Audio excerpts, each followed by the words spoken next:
pandemia del virus del COVID-19. ¿Por qué? Quisiera en primer lugar explicarle cuál es la razón de presentar este tema laboral en particular.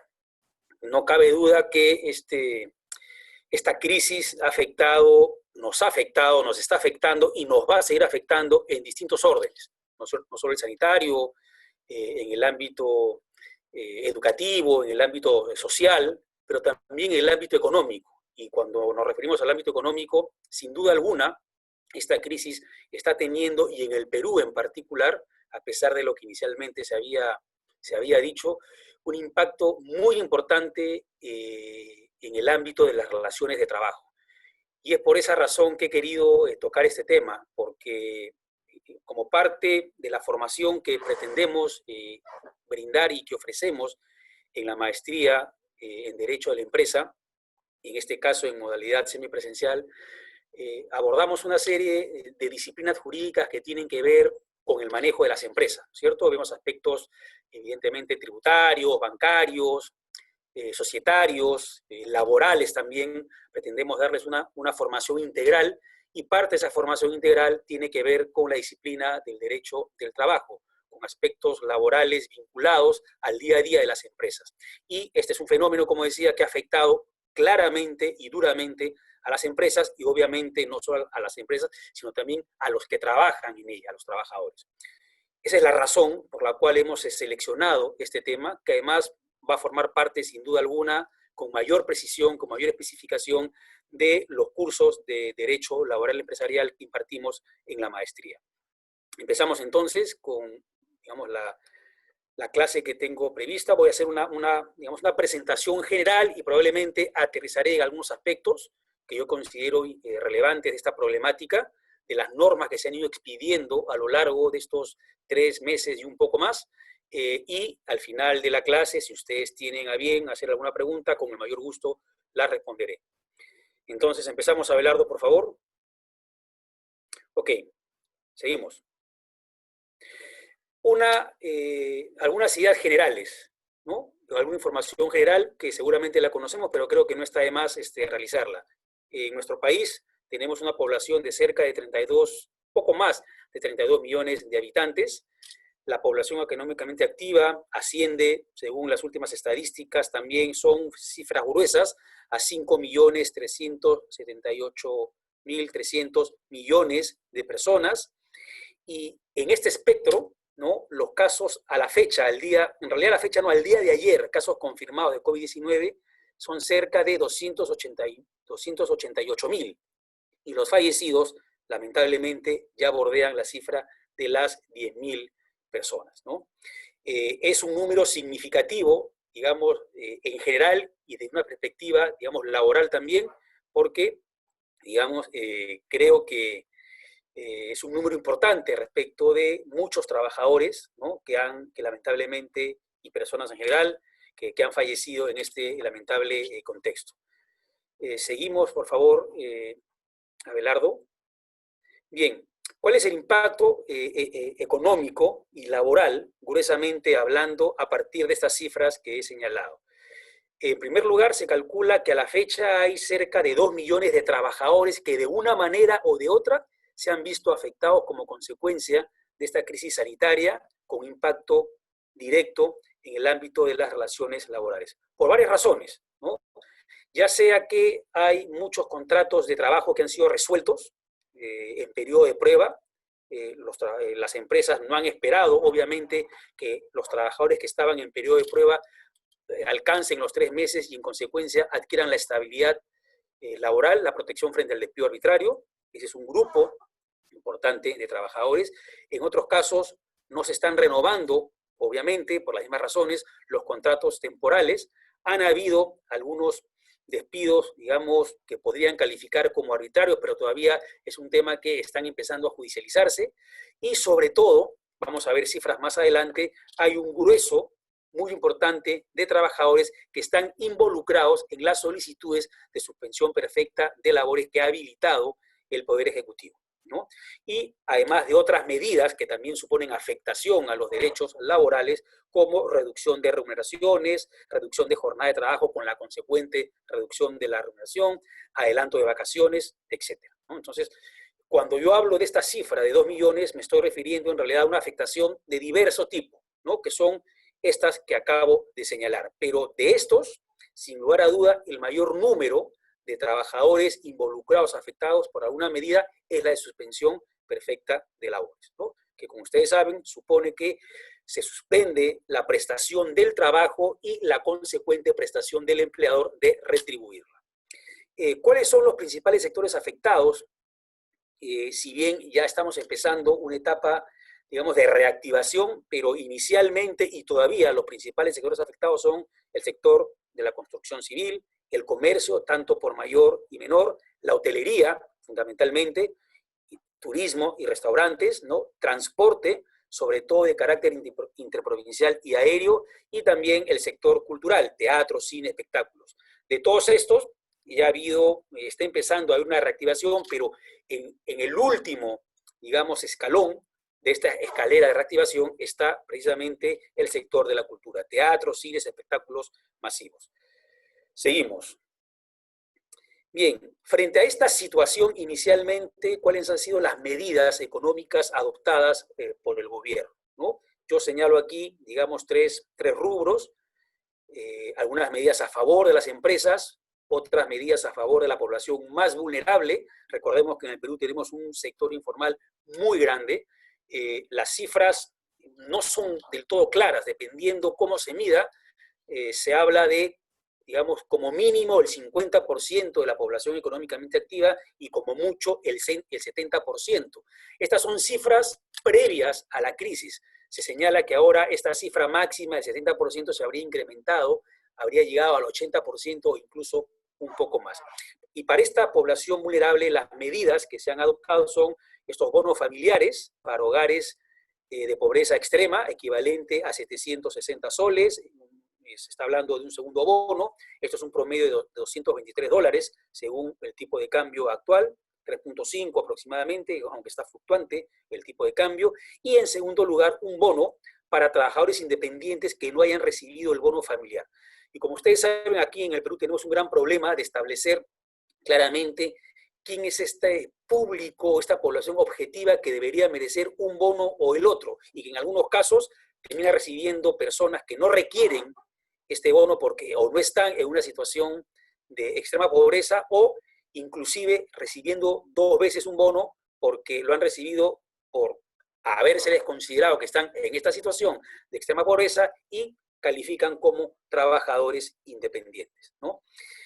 En segundo lugar, para las empresas en general han habido básicamente 2 tipos de ayuda, ¿no? Los subsidios para el pago de la planilla, hasta el 35% de la remuneración de los trabajadores que ganen hasta 1.500 soles, esto equivale a $440 aproximadamente por trabajador en estas condiciones, y se supone que para este tipo de empresas que hayan otorgado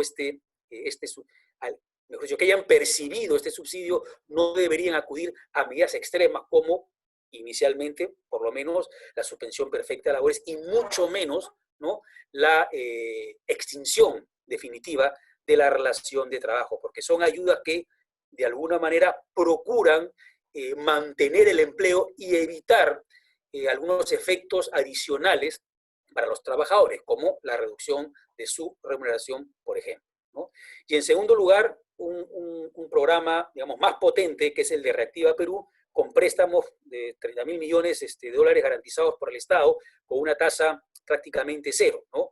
Hay múltiples empresas que han accedido a estos préstamos de todo tipo, entidades educativas, empresas, digamos, del sector manufacturero, de todo tipo, inclusive importantes estudios de abogados se han acogido a estos préstamos, ¿no? Tema que de alguna manera ha sido, digamos, relativamente criticado, que no ha habido una selección mucho más fina, porque, por ejemplo, se dice que debió preferirse o privilegiarse a determinadas empresas, microempresas fundamentalmente, ¿no?, a empresas que realmente hubieran tenido un impacto importante, Lo que pasa es que es difícil, digamos, analizar esa situación en tan poco tiempo, ¿no? Porque se ha debido privilegiar al sector salud o al sector educativo. Un segundito, por favor.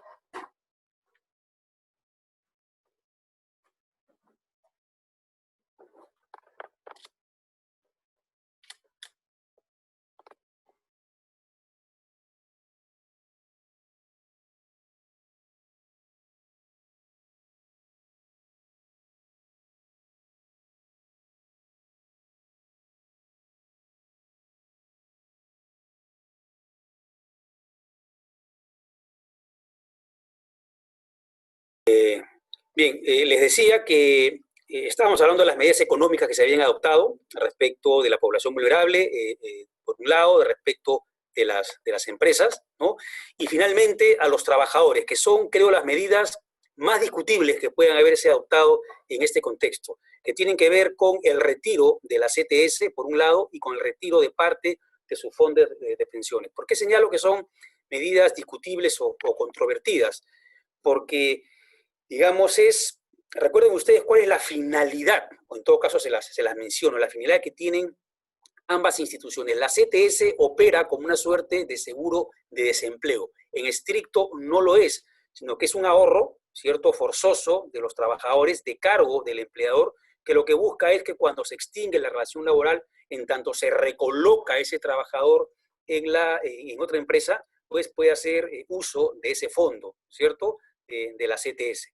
En consecuencia, cuanto más se retire de ese fondo en una situación como esta, que se va a prolongar en el tiempo, es probable que cuando efectivamente un trabajador pierda su fuente de trabajo, ya no va a tener, ¿no?, o va a ser muy poco lo que va a poder retirar u obtener de su compensación por tiempo de servicios, ¿no? Y el retiro de parte del fondo de pensiones es en la misma lógica, sobre todo para aquellos trabajadores que estén cerca o en edad de jubilación.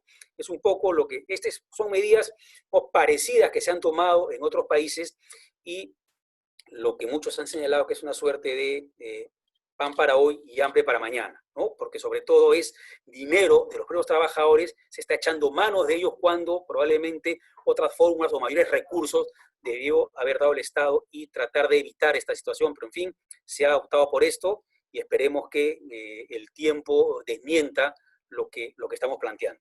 Seguimos entonces, después de las medidas económicas adoptadas, aquí hay una línea de tiempo sobre las principales, no están todas, pero sí están las principales normas, ¿no?, laborales de la emergencia. En primer lugar, se han dado una serie de decretos de urgencia. El 026 fue la norma dada el mismo día que se señalaba la cuarentena, se decretaba la cuarentena obligatoria, el aislamiento social obligatorio, ¿no? Esta norma regula el trabajo remoto y la licencia con goce de haber para grupos de riesgos, ¿no? Lo primero que se dio siempre en la lógica, creo que la lógica de esta normativa, podríamos decir que el Estado ha tratado en la medida de lo posible, ¿no?, de perjudicar menos, o lo menos posible, valga la redundancia, los intereses, los derechos de los trabajadores. En este caso, se procuraba, y además ha habido, creo que hay que señalar alguna... se daban unas normas, pero por otro lado había un discurso que parecía ser contradictorio. Salían del Ministerio de Trabajo a señalar que estaban prohibidos las suspensiones de trabajo, que estaba prohibido mandar a los trabajadores a sus casas sin el pago de sus remuneraciones. Es decir, la idea era inicialmente tratar de que los trabajadores en su casa, aun cuando no pudieran hacer algún tipo de trabajo remoto o teletrabajo, que se les siguiera pagando sus remuneraciones. Esa era un poco la idea inicial, que evidentemente la situación no ha podido soportar una idea de esa naturaleza. Y entonces la primera norma claramente que se da, decía, es la que establece el trabajo remoto, que aquí habría que decir que es una figura mucho más amplia que el teletrabajo, que ya estaba regulada y con carácter permanente. Las características de esta norma del trabajo remoto son básicamente dos. Es una norma, digamos, más flexible que el teletrabajo, porque, por ejemplo, en el teletrabajo, las herramientas que tiene que utilizar el trabajador son de cargo por cuenta del empleador, lo cual es lógico, esa es la idea. O sea, todo lo que requiere el trabajador para el desempeño normal de sus funciones que supone una condición de trabajo, una herramienta de trabajo, es necesariamente de cargo del empleador.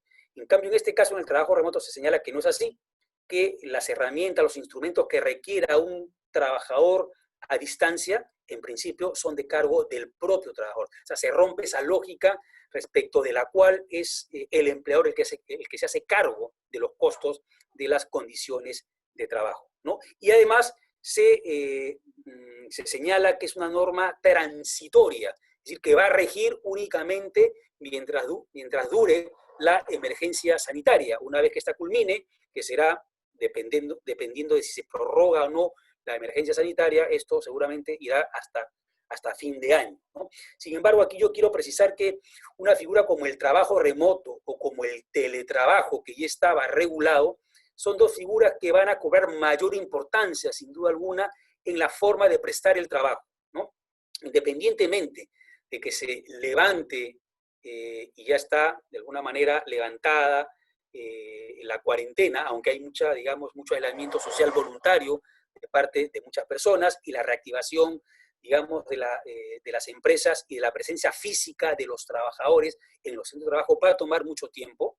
Y creo que más allá de eso, estamos presenciando, digamos, la consolidación, o el inicio, más que la consolidación, el inicio de la consolidación de una nueva forma de trabajo, como es el trabajo a distancia, y en esa medida, ¿no?, es muy probable o recomendable que esta norma, que tiene un claro carácter excepcional o transitorio, se piense en una regulación de carácter permanente, con los ajustes que hay que hacer. Por ejemplo, creo que tiene que haber un tratamiento igual al que hay con el teletrabajo, que supone lo que decía, que las condiciones, las herramientas de trabajo tienen que ser de cargo del empleador y no del trabajador, y hacerle más gravosa todavía la prestación al trabajador, ¿no? Y lo que también se plantea aquí es que no hay compensación por uso, lo que les decía, ¿no?, por uso de las propias herramientas, salvo que hay un pacto, digamos, entre el trabajador y el empleador, cosa que no parece que está sucediendo. Y la segunda idea era la licencia con goce de haber para los grupos de riesgos, que de alguna manera esta idea se sigue manteniendo. Para determinados trabajadores, no para todos, licencia con goce de haber, si es que no pueden realizar trabajo remoto. Luego viene el decreto de urgencia 029, que flexibiliza, ¿no es cierto? Creo que amplía la figura del jus variandi empresarial, porque permite que se hagan cambios de horarios y de turnos de trabajo para adecuar el trabajo el trabajo presencial, el trabajo físico en las instalaciones del empleador. Hay ciertas actividades esenciales que han continuado realizándose a pesar, digamos, de la crisis sanitaria, y en esos casos, ¿no?, todo lo que tiene que ver, por ejemplo, con el rubro de la alimentación, que es fundamental, en los supermercados, se ha permitido entonces que el empleador tenga un mayor manejo en el diseño del tiempo de trabajo de sus trabajadores. Y para las actividades no esenciales se reitera el tema del trabajo remoto y empieza a hablarse con esta norma de la compensación del trabajo no prestado por los trabajadores que siguieron percibiendo sus remuneraciones a pesar de no prestar servicios, ¿no? Y aquí hay todo un tema porque, claro, la compensación del tiempo de trabajo tiene un límite, y cuanto más larga sea la emergencia sanitaria, cuanto más dure la ausencia de la prestación del trabajo, en consecuencia, la posibilidad de compensarla con trabajo complementario, una vez que se normalice la situación, va a ser bastante complicado. Y es por eso que, si seguimos avanzando, empiezan ya a regularse y a plantearse otras medidas. Y las normas, digamos, claves más importantes en este momento son las dos últimas: el decreto de urgencia 038, ¿no?, y su reglamento, llamado así, el decreto supremo 011-2020-TR. El primero de ellos, la primera norma, es la que establece la idea base de toda, digamos, que ha tratado de sostener desde el principio el gobierno: mantener el vínculo laboral y la remuneración, las remuneraciones de los trabajadores. Y lo que establece esta norma es, creo que es un dato importante, privilegiando el acuerdo con los trabajadores. Aunque después voy a hacer alguna crítica a la forma como se ha planteado esta supuesta negociación o privilegio del acuerdo con los trabajadores de medidas que pretenden mantener el vínculo laboral y las remuneraciones. Y Esta norma, ya a pesar del discurso contradictorio que señalaba hace un momento del gobierno respecto a las normas que se iban promulgando o que se iban corrigiendo en el camino, porque no había mucho tiempo para diseñar las normas y parece que sigue no habiéndolo, ¿no? Se dice que excepcionalmente procede la suspensión perfecta de labores. A pesar de que aquí habría que hacer también una acotación. La suspensión perfecta de labores como institución ya está regulada en el Perú desde hace mucho, ¿no? Y la norma que con carácter general regula la suspensión perfecta de labores es la Ley de Productividad y Competitividad Laboral, que tiene sus orígenes en inicios de los años 90, con la llamada Ley de Fomento del Empleo, ¿no? Ha ido cambiando de nombre, pero la norma sigue siendo esencialmente la misma, y esta norma ya regulaba la suspensión perfecta de labores. Viene el reglamento, ¿no? O esta norma complementaria que para algunos laboralistas ha supuesto más que un complemento o una reglamentación o un desarrollo propiamente del decreto de urgencia 038, la modificación en algún sentido, porque esta norma, reiterando la idea de mantener el vínculo laboral, plantea una serie de medidas alternativas a la suspensión perfecta de labores. Entonces, se mantiene la idea de la excepcionalidad de la suspensión perfecta, es decir, la suspensión perfecta como última ratio, ¿no? Como última medida. Hay que procurar antes acudir a otras que resulten menos gravosas, y entre ellas están y se señalan, además en ese orden, con una suerte de prelación, diríamos, el adelanto de vacaciones, en primer lugar, ¿no? Si esto ya no es posible o se necesita una medida más drástica, la reducción de la jornada con la correspondiente reducción de la remuneración, y finalmente la reducción de la remuneración, que puede ser incluso manteniendo la misma jornada de trabajo. Bien, seguimos entonces. Estas son, les decía, una línea de tiempo con las medidas más importantes, las normas más importantes que se han ido estableciendo para tratar de paliar, ¿no?, la situación, la crisis que han afrontado muchísimas, ¿no?, la gran inmensa mayoría de empresas en nuestro país, con el efecto, digamos, correspondiente en los trabajadores de esas empresas. Seguimos entonces, Abelardo. Me voy a detener ahora en lo que es la medida, digamos, decía, clave, más importante, que es la suspensión perfecta de labores, porque es la que en la inmensa mayoría de los casos se han planteado, ¿no? Voy a volver sobre esto más adelante, pero ya les adelanto que hay cerca de 30.000 o más solicitudes de suspensión perfecta de labores que afectan a varios centenares de miles de trabajadores. Entonces, digamos, es la medida más importante de todas las que se están tomando, ¿no? Y digamos, la más relevante, porque por el número de solicitudes, por el número de empresas que le están adoptando, y también por el número de trabajadores afectados, como ya había anunciado desde un principio. Bien, yo quisiera, digamos, señalar algo que me parece importante, ¿no? Fíjense ustedes que el decreto 038 y sobre todo su reglamento, como lo decía hace un momento, plantean el privilegio de la negociación para llegar a medidas que eviten la suspensión perfecta de labores, ¿no?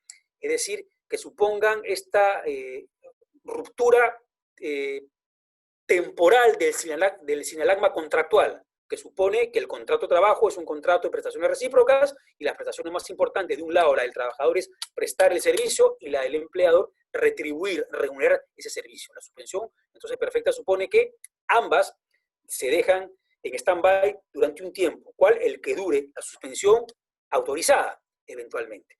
Pero, sin embargo, a pesar de que esta norma establece esa suerte de, digamos, de necesidad de hacer uso de la negociación, son normas estas y todas las anteriores que he señalado, ¿no?, desde el principio, desde el 15 de marzo de este año, que se han hecho sin hacer uso del diálogo social. Señalo esto porque en otros países, en algunos al menos de la región, y en otros países fuera de la región, en Europa, que también han atravesado situaciones como Italia o España, durísimas, ¿no?, están afrontando todavía situaciones muy duras como consecuencia de esta pandemia, sí han acudido a la figura del diálogo social, ¿no?, porque han entendido que la mejor forma de establecer una regulación que pueda tener cierto grado de legitimidad, que pueda ser respetada, ¿no?, que pueda ser cumplida, pues debería proceder del diálogo social, digamos, de la negociación al más alto nivel. Y en nuestro país existe ya desde hace mucho tiempo una institución, ¿no?, que debería abocarse a estos temas, que es el Consejo Nacional del Trabajo y Promoción del Empleo,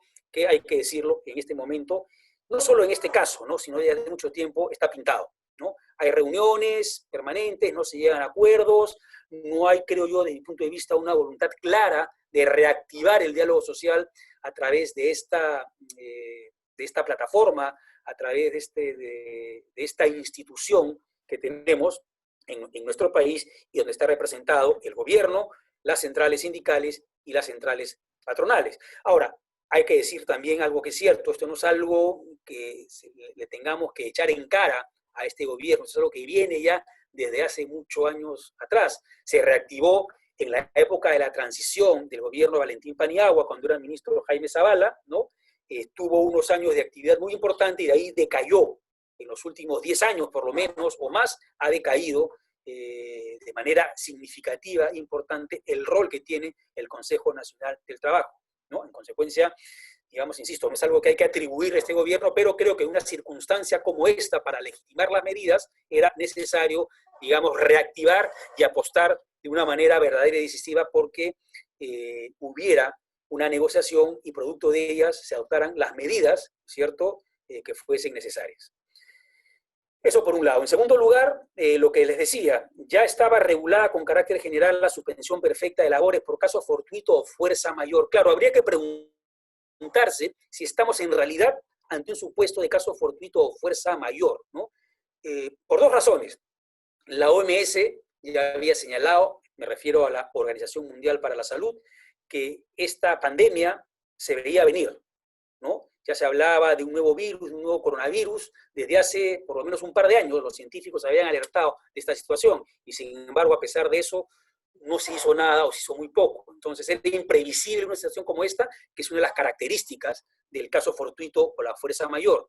Y era irresistible porque también la propia OMS ha señalado que los gobiernos no han adoptado las medidas necesarias, ¿no? O sea, si había alguna previsión de esto, había que tomar también las medidas. En consecuencia, ni imprevisible ni irresistible. Excepcional, sin duda alguna, ¿no? Se supone además que esto es un tema que va a pasar, que es coyuntural, durará un poco más, un poco menos, pero de los distintos requisitos que se exigen para que estemos ante un caso fortuito o fuerza mayor, al menos dos de ellos están en entredicho, ¿no? Y además, desde la doctrina laboral se plantea, bueno, ¿y cómo queda este principio de ajenidad en general?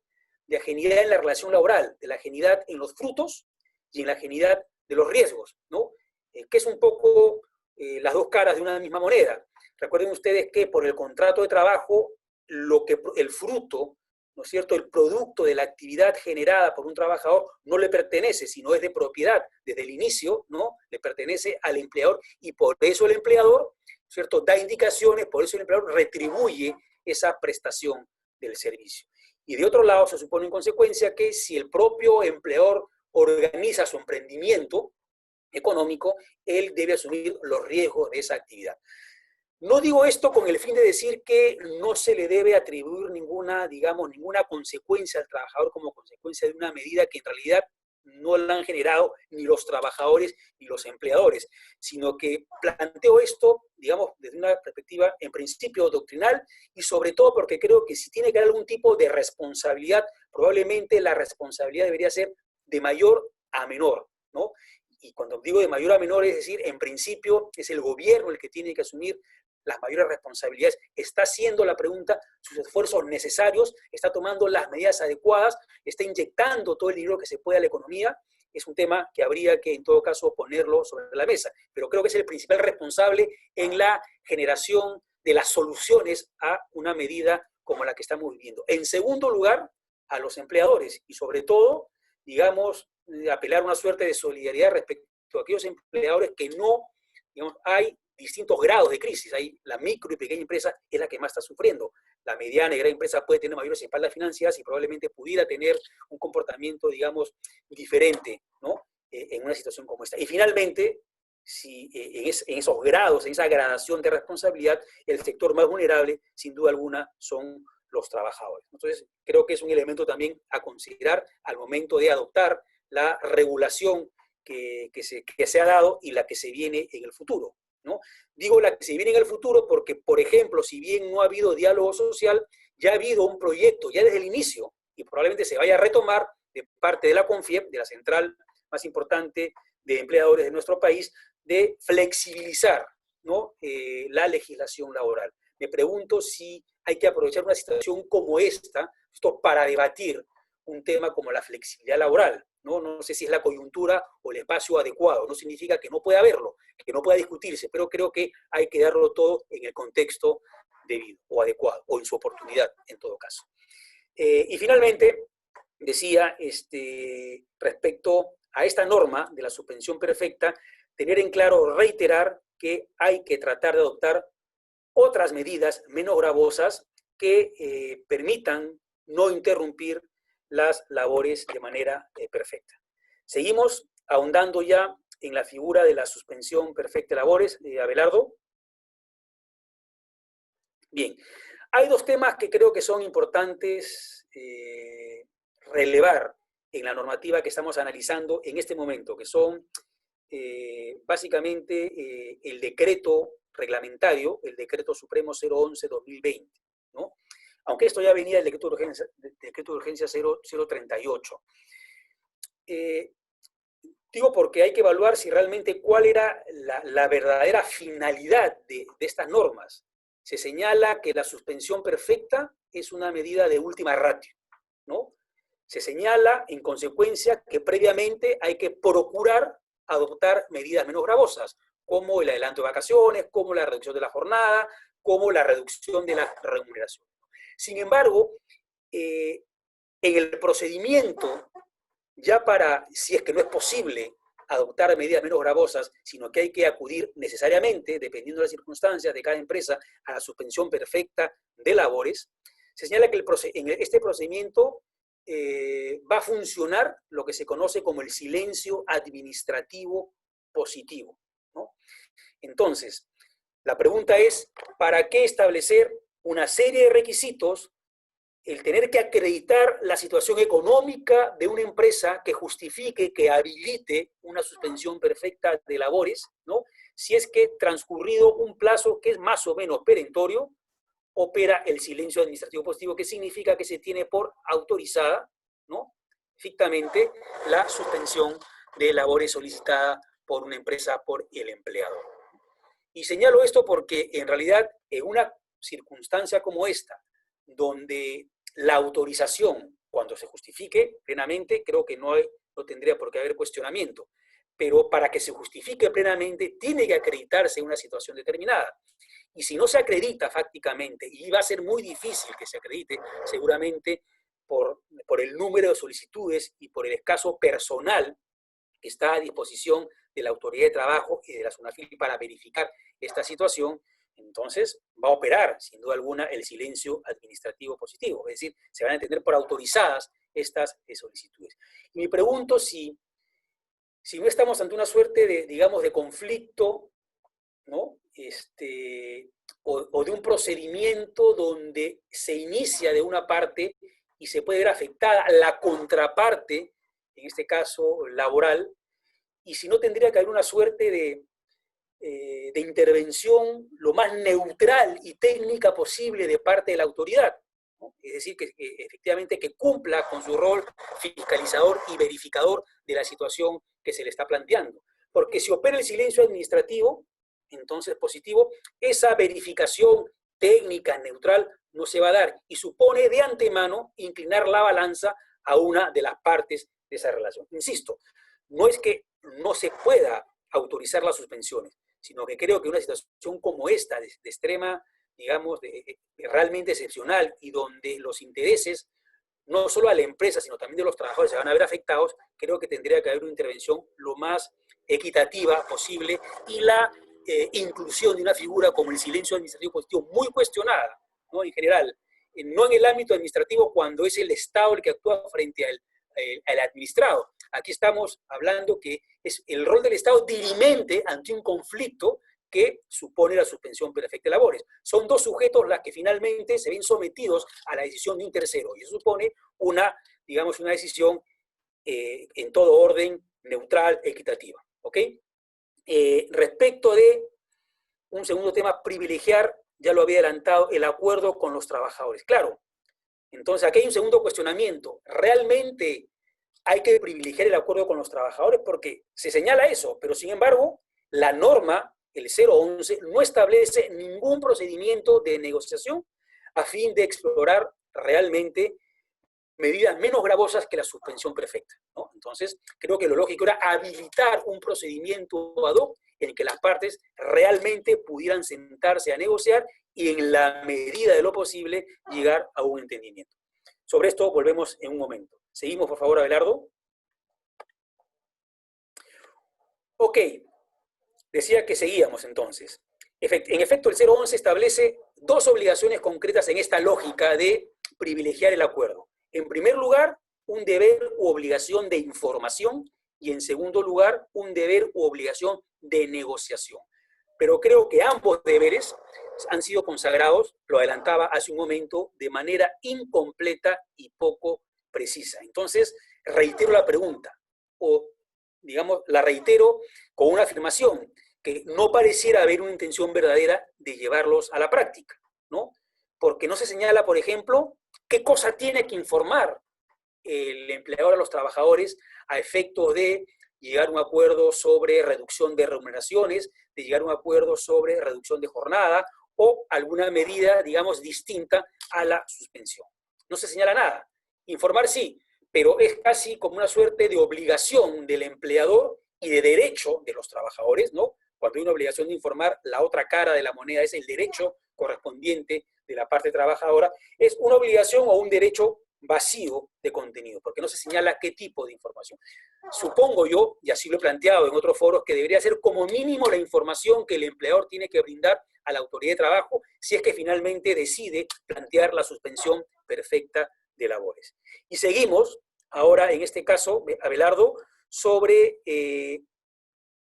Abelardo, ok, ahora sobre el segundo deber, sobre el deber empresarial de negociar. Decía que sin reglas claras, sin establecer un procedimiento determinado. Y hay muchas preguntas que se podrían hacer, ¿no? ¿Con quién debe negociar el empleador? Se señala que si hay sindicato, con el sindicato, pero supongamos que en una empresa hay más de un sindicato, ¿con quién negocia? Con cada uno de ellos por separado, con uno, con el que es mayoritario, ¿no? ¿Cómo se acredita la convocatoria a la negociación? Por algún medio telemático, hoy en día, suponemos, ¿no? ¿Están obligados los trabajadores a negociar y a llegar a un acuerdo con su empleador? Definitivamente, obligados a negociar. Yo creo que ambas cosas no, pero sería lo recomendable, sería poco prudente del lado de los trabajadores que si el empleador les plantea una negociación y tiene la voluntad de llegar a un acuerdo, los trabajadores se niegan a negociar, ¿cierto? Porque si no, eso habilita finalmente la posibilidad de iniciar el procedimiento administrativo de suspensión perfecta de labores. Y como les decía, todo esto resumiendo, ¿cuál es el procedimiento que debe seguirse? Y lo vuelvo a decir, no con un ánimo cansino o reiterativo, sino con el ánimo de decir lo siguiente. Pasamos, por favor, a Abelardo. La falta de un procedimiento ad hoc, como creo yo, que debió establecerse, como creo que todavía puede establecerse, porque estamos recién, creo yo, a mitad de camino. Este tema tiene para largo, habrán más solicitudes, probablemente suspensión, en fin, y es importante, en todo caso, establecer un procedimiento de negociación. Pero la ausencia de un procedimiento ad hoc nos lleva a que apliquemos, por ejemplo, la norma general sobre negociación colectiva, que en nuestro país está regulada en la Ley de Relaciones Colectivas de Trabajo. Una respuesta inicial sería sí, pero creo, como para reiterar además la necesidad de un procedimiento ad hoc, que la negociación colectiva que está contemplada con carácter general, de manera general, en la Ley de Relaciones Colectivas de Trabajo, tiene una lógica distinta, tiene un diseño diferente, por varias razones. En primer lugar, porque en ese procedimiento la iniciativa de negociación no la tiene el empleador, sino la tienen los propios trabajadores, ¿no? Y es una negociación que además está pensada para una situación ordinaria, para una situación donde los trabajadores plantean nuevas, ¿no?, y mayores reivindicaciones o derechos a los que ya tienen. En cambio, en este caso, estamos ante un procedimiento de negociación donde la iniciativa la tiene el empleador, en primer lugar, y en segundo lugar, donde estamos presenciando, o donde seguramente presenciaríamos una negociación, como se conoce, a la baja, no para mantener, no para mejorar los derechos de los trabajadores, las remuneraciones, las condiciones de trabajo que tienen, sino para reducirlas, ¿no? Porque estamos en una situación de excepción, en una situación de crisis económica que justifica claramente una negociación a la baja, ¿no? Y además porque se requiere un procedimiento muy célere, muy expeditivo.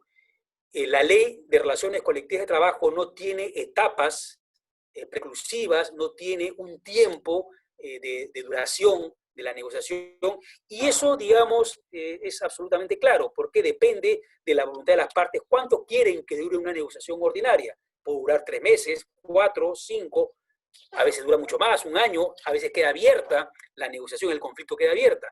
En una situación como esta, se requiere que se negocie y, dado el caso, se acuerde rápidamente para, digamos, para beneficio de ambas partes, para adoptar medidas rápidas que requiere de manera urgente adoptar el empleador, y en segundo lugar, para mitigar la incertidumbre que puede suponer una situación como la que estamos viviendo, como la que están viviendo millones de trabajadores, ¿no? Ok, entonces, seguimos, Abelardo, con la presentación. Al margen de estas disquisiciones que he planteado, sí quedan, o me quedan a mí claras algunas cosas. No se puede perder de vista, bajo ningún contexto, que hay expresamente señaladas dos obligaciones, en este caso, de cargo del empleador: la de informar y la de negociación. La de negociación, la de informar, está de alguna manera implícita en todo un contexto de negociación colectiva. Pero señalo esto porque mi postura es que si no se convoca a una negociación colectiva, no es posible, o en todo caso, a ver, me detengo un poco en esto. Si no se convoca a la negociación, o no se lleva a cabo de haberla aceptado los trabajadores, otros supuestos distintos, es decir, que el empleador simplemente no diga nada, no convoca ninguna negociación, inmediatamente, directamente, adopta la decisión de plantear una solicitud de suspensión ante el Ministerio de Trabajo. O la plantea, los trabajadores aceptan la negociación y el empleador no convoca a la negociación, lo que es el paso siguiente a la, digamos, a la solicitud de la información que tiene que hacerle a los trabajadores. Si esto no ocurriese, en definitiva, si por estas circunstancias no se lleva a cabo la negociación colectiva, entonces no sería válida, o no serían válidas, dos cosas, ¿no? En primer lugar, la adopción unilateral por parte del empleador de medidas alternativas. Eso está ocurriendo en muchas empresas, y tengo conocimiento que trabajadores u organizaciones sindicales están planteando impugnar estas medidas judicialmente. Vamos a ver qué ocurre cuando eso finalmente suceda, cómo se pronuncia el Poder Judicial. Es curioso, ¿no? Aquí me detengo, hago un paréntesis para señalar que en otros países, Chile, Argentina, Brasil, Uruguay incluso, con distintos sentidos, mucho más flexibles en el caso de Brasil, por ejemplo, que incluso en Chile, o ni decir que en Argentina o en Uruguay, ya hay pronunciamientos judiciales que están avalando, ¿no?, figuras de esta naturaleza, ¿no?, porque han actuado rápidamente los trabajadores, las organizaciones sindicales, y han conseguido pronunciamientos preliminares de la justicia en estos países. En nuestro caso todavía no se conoce nada. Vamos a ver, insisto, tengo conocimiento que se están planteando medidas. La propia coyuntura ha impedido, ¿no?, que los procesos judiciales continúen normalmente, o que se puedan interponer las acciones correspondientes, cosa que no ha ocurrido en otros países, que se ha habilitado inmediatamente la posibilidad de accionar judicialmente para situaciones como las que estamos analizando en este momento. Como sea, en todo caso, mi postura es que, al haberse planteado esta obligación, si no se ha seguido, esto invalida las medidas alternativas si han sido, sin la negociación, adoptadas de manera unilateral, porque revisen ustedes el artículo 4 del Decreto Supremo 011-2020, TR. Señala claramente: acordar reducción de jornada, acordar reducción de remuneración, acordar, en fin, las medidas alternativas a la suspensión, ¿no? La propia suspensión podría ser negociada y acordada. Entonces, si se plantea una obligación de negociar y señala que estas medidas tienen que ser acordadas, es decir, entre las partes. Si esto no ocurre, evidentemente, adoptarlas de manera unilateral no serían válidas. Y tampoco creo sería válido, ¿no?, sin haberse agotado la negociación y la posibilidad de medidas menos gravosas, llevar con éxito la solicitud de suspensión perfecta de labores, en cuyo caso creo yo que tiene que ser denegada. Y voy adelantando, seguimos, Abelardo, que así viene ocurriendo, ¿no? A ver, esta es la última diapositiva, pero me permite señalar varios casos, precisamente sobre lo que acabo de señalar, sobre las solicitudes concretamente de suspensión perfecta de labores que han sido presentadas ante el Ministerio de Trabajo y que según la normativa correspondiente tienen que ser verificadas, la información correspondiente, por la SUNAFIL. Muchos problemas hay en este caso y lo que está sucediendo reafirma también parte de lo que he señalado. En primer lugar, al 5, hace unas 3 semanas, la información que había era que 28.000 empresas habían presentado solicitudes de suspensión perfecta de labores. Nótese aquí dos cosas. No solo, digamos, el número elevado que ya había adelantado, a la fecha se calcula que son cerca de 30.000. Preocupa que no haya un registro, ¿no? He estado tratando de solicitar información hoy día en el Ministerio de Trabajo y las propias autoridades no tienen claro a la fecha el número de solicitudes, ¿no? No hay una actualización, digamos, rápida, permanente del registro de la solicitud de suspensión perfecta de labores. Yo creo que tiene que haber una mayor transparencia en este tema, por un lado. En segundo lugar, no hay restricciones según la actividad, ¿no? Esto no lo dije al inicio, pero lo señalo ahora. Probablemente debería priorizarse, ¿no?, y privilegiarse, dado el caso, las suspensiones en aquellas actividades que claramente han sido afectadas por la pandemia. Señalé varias de ellas, ¿no es cierto? Por ejemplo, todo lo que es el transporte aéreo e interprovincial terrestre, todo el sistema, todo el sector de la cultura, en fin, por señalar o recordar simplemente 2 de ellos, ¿no? Cualquier empresa que justifique la situación por la que está atravesando podría perfectamente presentar la solicitud. Estas solicitudes, ¿no?, que también a la fecha que de hace unas 3 semanas bordeaban o afectaban a cerca de 270.000 trabajadores, se calcula que son cerca de 300.000 o un poco más actualmente, número muy significativo sin duda alguna, ¿no? Pero aquí viene, digamos, un tercer dato que es importante. A la fecha, solo el 1.1% de las solicitudes aprobadas, ¿no? De las solicitudes presentadas han sido aprobadas. O sea, la inmensa mayoría, estamos hablando del más del 90%, no han sido, digamos, aprobadas, ¿no? Y aquí esto presenta o refleja varias cosas, ¿no?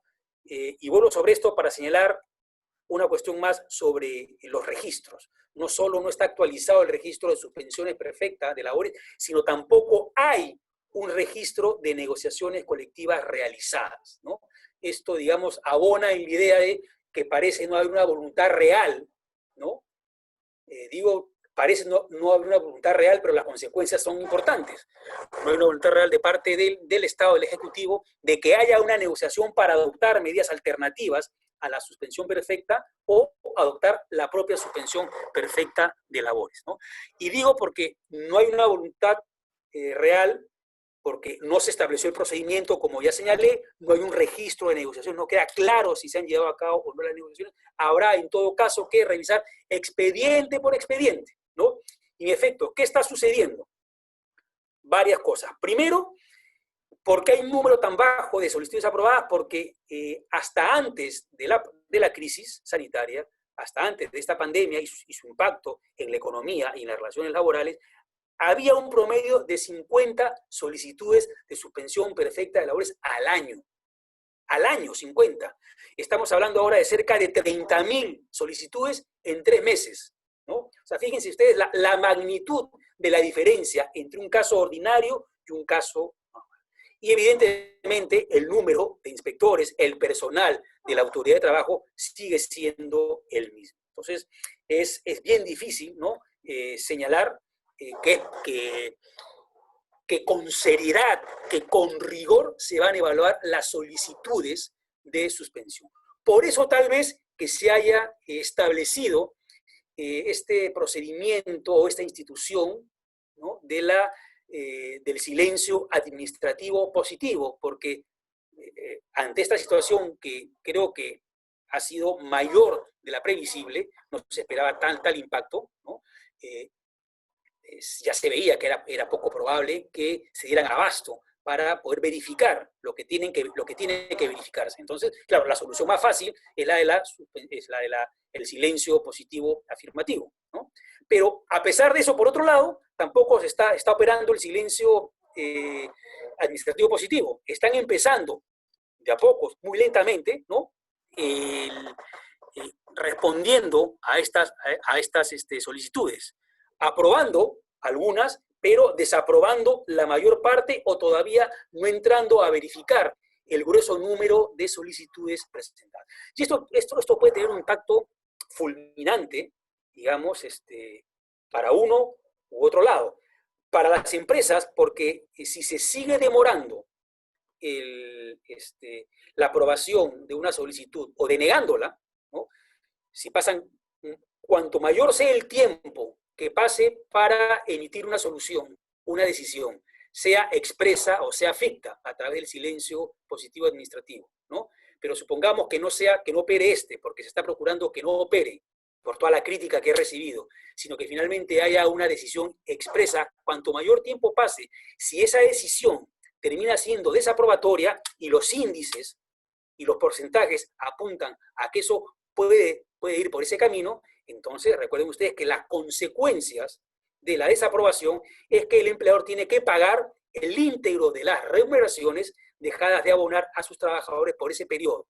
Porque la figura es la siguiente: el empleador presenta la solicitud de suspensión e inmediatamente procede la suspensión. Deja de pagar hasta que termine el procedimiento. Entonces, por eso digo, cuanto más dure el procedimiento y finalmente ese procedimiento le resulte desfavorable al empleador, la carga que va a tener es importante. ¿Cuáles son las razones que se están esgrimiendo, digamos, para no aprobar de manera significativa las solicitudes y más bien para desaprobar, para aprobar unas cuantas y no aprobar las otras o desaprobarlas? Lo que he señalado, la falta de negociación. No hay un registro, pero se está verificando en cada caso y está tomando su tiempo verificar si hubo o no negociación. Donde no ha habido negociación, la autoridad de trabajo está denegando las solicitudes, ¿no?, volviendo todo a foja cero. Entonces, claro, fíjense por eso lo importante de acatar estos dos mandatos de información y de negociación que establece el Decreto Supremo 011-2020. Otras razones son la falta, el incumplimiento de algunas formalidades, la no presentación de algún documento y evidentemente la razón más importante es que no se ha acreditado la situación de gravedad económica por la que tendría que haber atravesado la empresa para que proceda la autorización de la suspensión perfecta de labores. Entonces, creo que para concluir, hay una serie de datos que apuntan a señalar que no hay una adecuada regulación de las medidas alternativas y de la suspensión perfecta de labores, ¿no?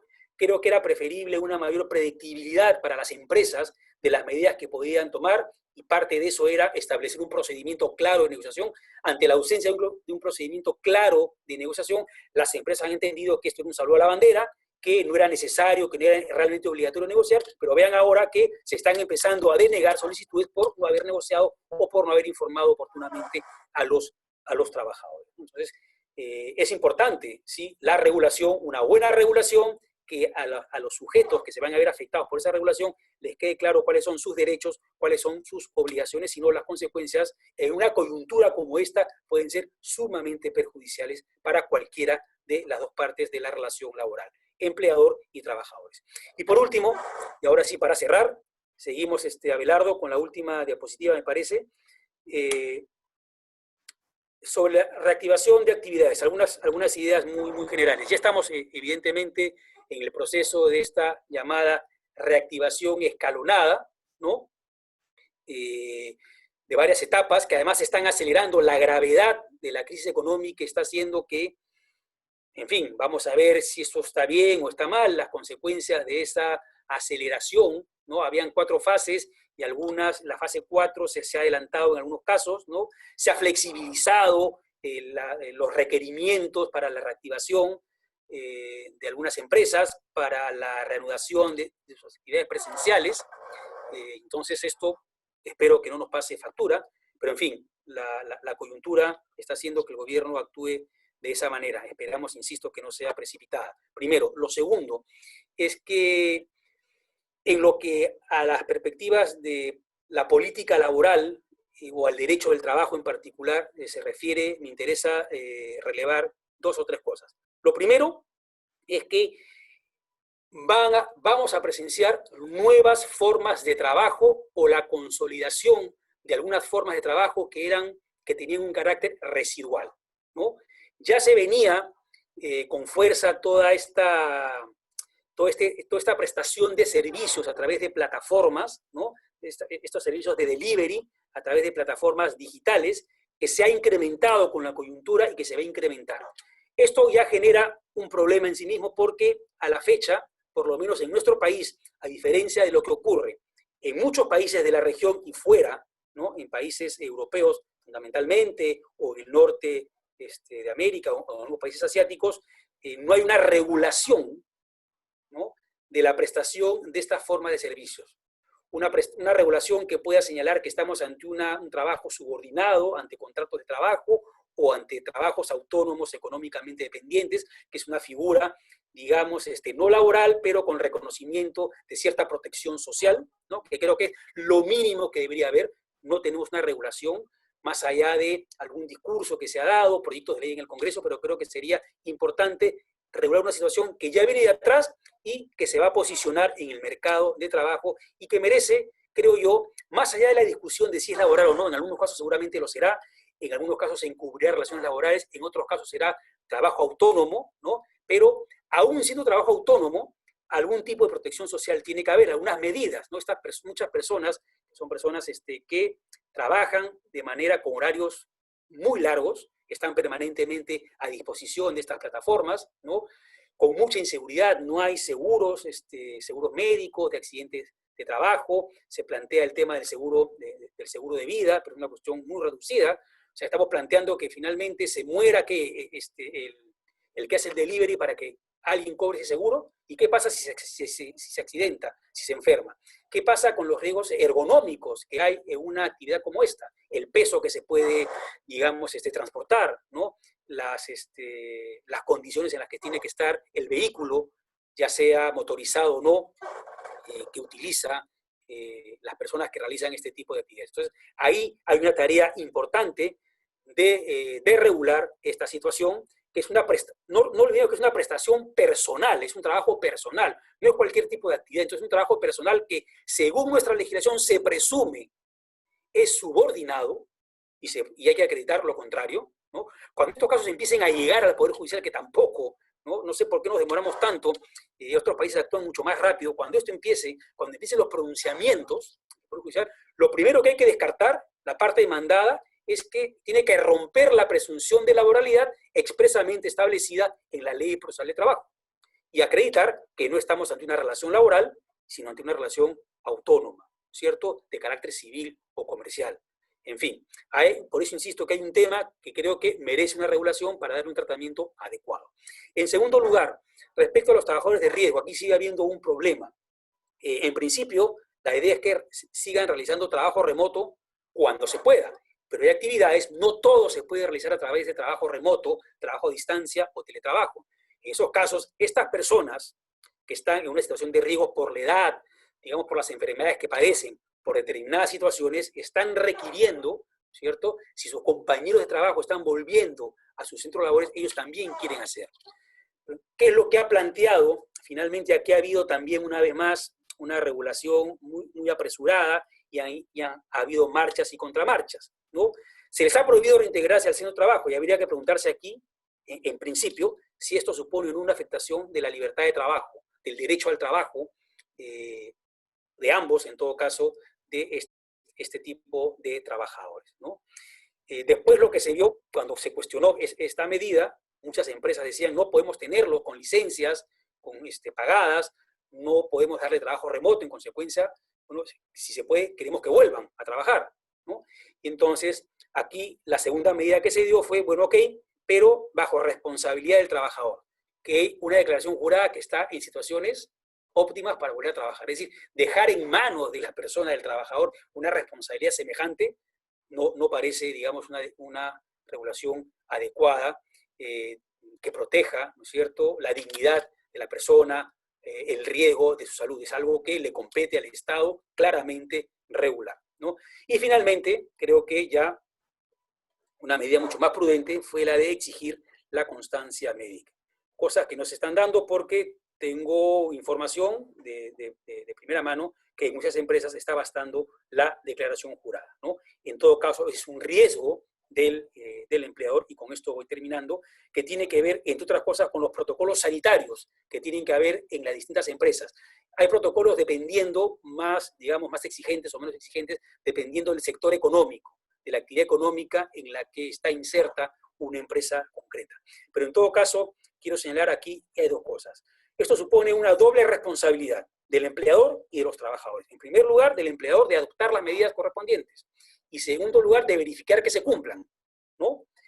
Porque si no, hay sanciones, una responsabilidad, que no solo va a ser una responsabilidad de tipo administrativo, ¿no?, ante la SUNAFIL, ante la entidad administrativa correspondiente, sino eventualmente una responsabilidad que puede generar indemnizaciones por daños y perjuicios, dependiendo la afectación finalmente del trabajador, ¿no?, en la vía laboral o eventualmente en la vía civil. Pero también creo que hay una responsabilidad de los trabajadores de acatar estos protocolos sanitarios que incluso constituye, desde mi punto de vista, una falta, una infracción de parte del trabajador que podría, dependiendo de la infracción o de la medida no cumplida, ameritar algún tipo de sanción que podría ir desde una simple llamada de atención, eventualmente hasta el despido. Entonces, hay una serie también de interrogantes que se abren a partir de la reactivación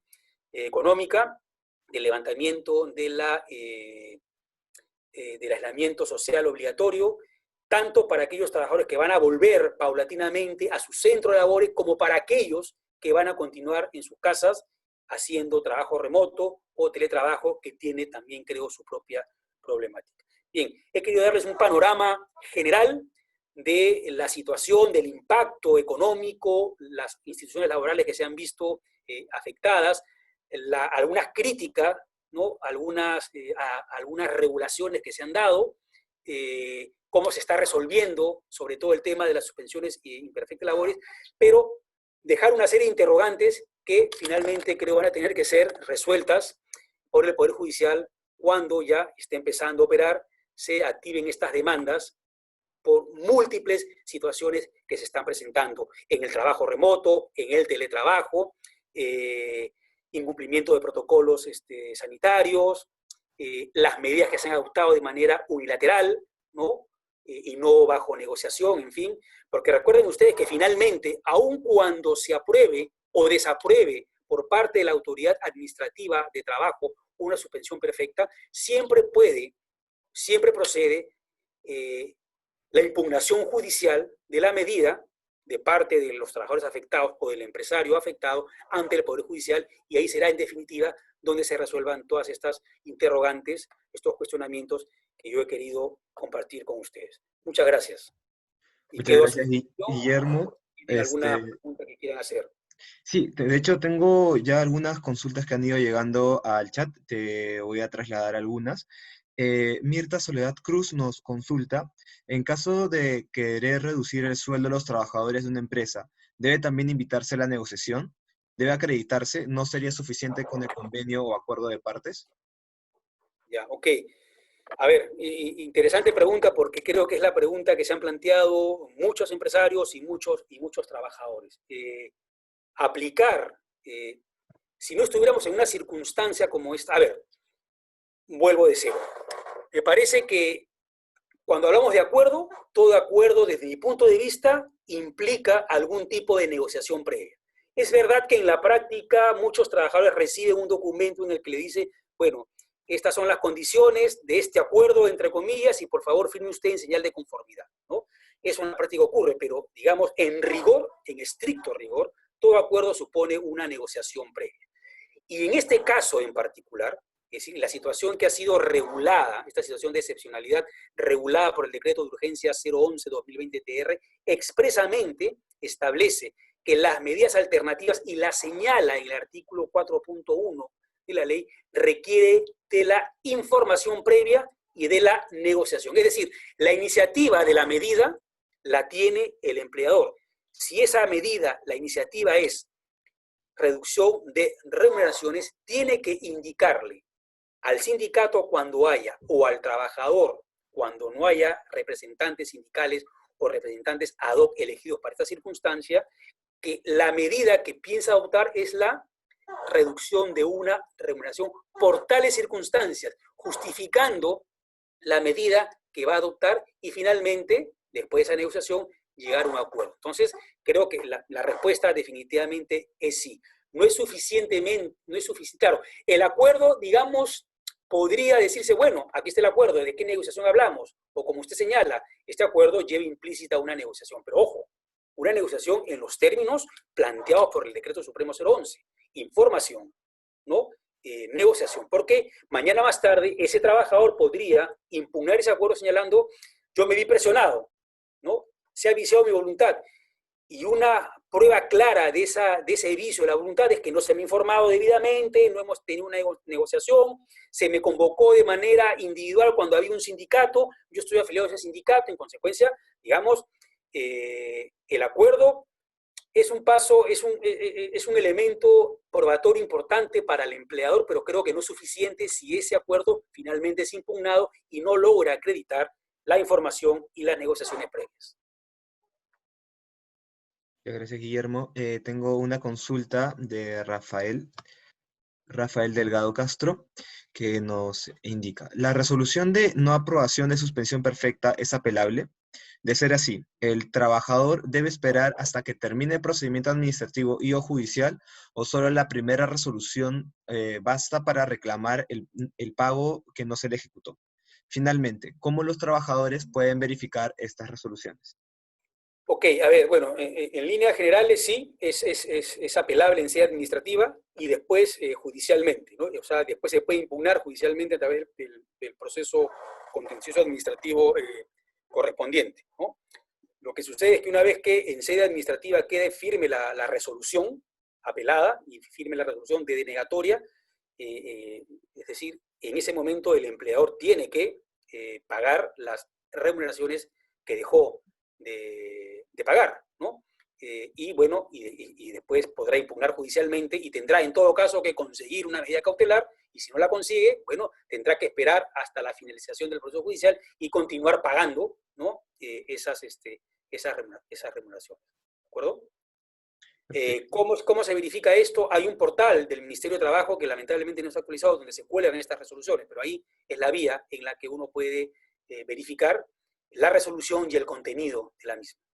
En cualquier caso, esta resolución debería notificarse a las partes interesadas, no solo al empleador, ¿no? Sino también, digamos, al sindicato que está detrás del procedimiento o a los propios trabajadores. Pero en principio, en el portal del Ministerio de Trabajo tendrían que estar colgadas estas resoluciones. Luego tenemos una consulta, si es que es posible que una empresa pueda o vuelva a solicitar una suspensión perfecta de labores a pesar de que ya tiene permiso para operar en la fase 2. Sí, a ver, dos cosas. Yo creo que depende de la circunstancia de cada empresa, ¿no? Incluso, independientemente de la normativa, digamos, si lo que se va a justificar o se pretende justificar es que la situación de la empresa obedece a esta situación coyuntural que estamos viviendo, ¿no? Evidentemente hay que sujetarse a las normas, al decreto de urgencia 038 y el decreto supremo 011-2020-TR, ¿no?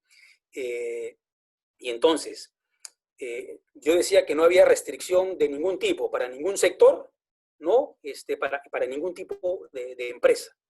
basta que se cumplan con los requisitos que establecen estas normas que he señalado y que la empresa pueda acreditarlos, porque puede estar autorizada para, digamos, para reanudar las actividades, pero si no las puede reanudar o las reanuda, igual sigue manteniendo una situación de dificultad económica y esta se va empeorando, obviamente, y hay la justificación y lo puede acreditar, puede en cualquier momento solicitar la suspensión. El hecho que esté habilitado para seguir, para reanudar las actividades, no significa que no esté en una situación de dificultad económica y que esta situación se pueda agravar. Si eso ocurre, cualquiera de las dos cosas, perfectamente, desde mi punto de vista, puede interponer la solicitud de suspensión. Pero les recuerdo que previamente tendría que haber agotado la negociación tratando, ¿no es cierto?, de llegar a soluciones menos gravosas. Si eso ocurre y la situación económica no se llega a ningún acuerdo, porque además, no lo dije, pero aprovecho la pregunta para decirlo, la negociación que tiene que llevar a cabo el empleador,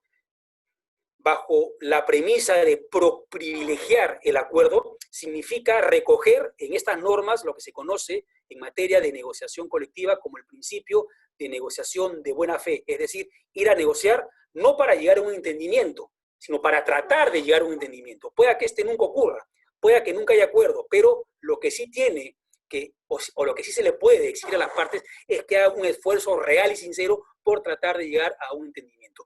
Si esto no ocurre, entonces queda habilitada perfectamente la vía de la suspensión perfecta de labores. Gracias. Tenemos una consulta de Geraldine Díaz que dice, si bien puede pactarse la reducción de remuneraciones y ante el vacío de la norma, ¿habría un plazo máximo para la vigencia de ese acuerdo? Y complementando esa consulta, dice, ¿esta reducción de remuneración temporal afectaría el cálculo de los beneficios sociales o no debería alterarse? Sí, sí, en principio la reducción de la remuneración, digamos, debidamente acordada, ¿no?, con todo el procedimiento que he señalado, o que la reducción finalmente no se cuestione, no se impugne, lo que fuese, vamos, se presume más la validez del acuerdo, en tanto no haya una decisión administrativa y sobre todo judicial en sentido contrario, afecta claramente la remuneración es la base de cálculo de los beneficios sociales y la reducción de remuneraciones, si la remuneración se reduce, esa nueva remuneración, mientras esté vigente, se supone además que es un acuerdo, ojo, transitorio, ¿no?, que es un acuerdo temporal, en tanto esté vigente ese acuerdo, esa hay que pagar en adelante. Salvo que, eso también es posible, nada obsta para que no sea así, que el propio acuerdo señale que se reduce la remuneración mensual de manera temporal, pero que esa reducción no afecta el cálculo de los beneficios sociales que están por pagarse.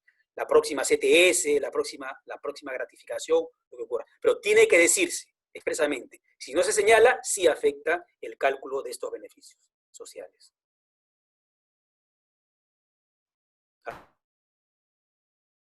Tenemos más Abelardo, consultas, pero... Abelardo. ¿Qué tal? Disculpa.